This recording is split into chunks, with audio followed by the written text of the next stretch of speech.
What's up, Honda family? Vincent here of 271 Honda Performance, and today I'm excited to bring you all the features for a brand new short ram intake for the 11th generation Honda Civic and 5th generation Acura Integra. What's the point of having a boosted turbocharged car if you can't hear it? We love the turbo sounds, and we know you guys do too, and that's why a short ram intake is a great, easy drop-in option for your car. Starting with how air gets into your Honda is a 4-ply dry media air filter. Now the reason we go with a dry media is that way it's easy to maintain. You don't have to worry about oil getting on the MAP sensor or contaminating anything, and it's super easy to clean, wash, and reuse.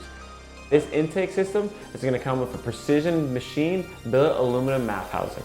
This makes sure that your long-term and your short-term fuel trims are dialed in, and we have air going through the intake system the right amount all the time.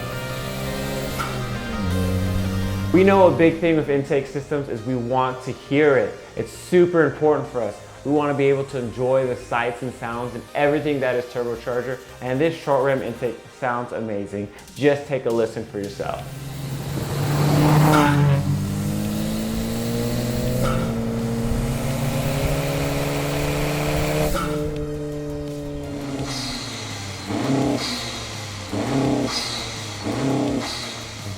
So do yourself and your car a favor and pick up one of the short ram intakes for your late model Honda and Acura. This is an easy first upgrade and one you're gonna love every time you touch the throttle. My name is Vincent. Thanks for tuning in. We'll catch you guys next time.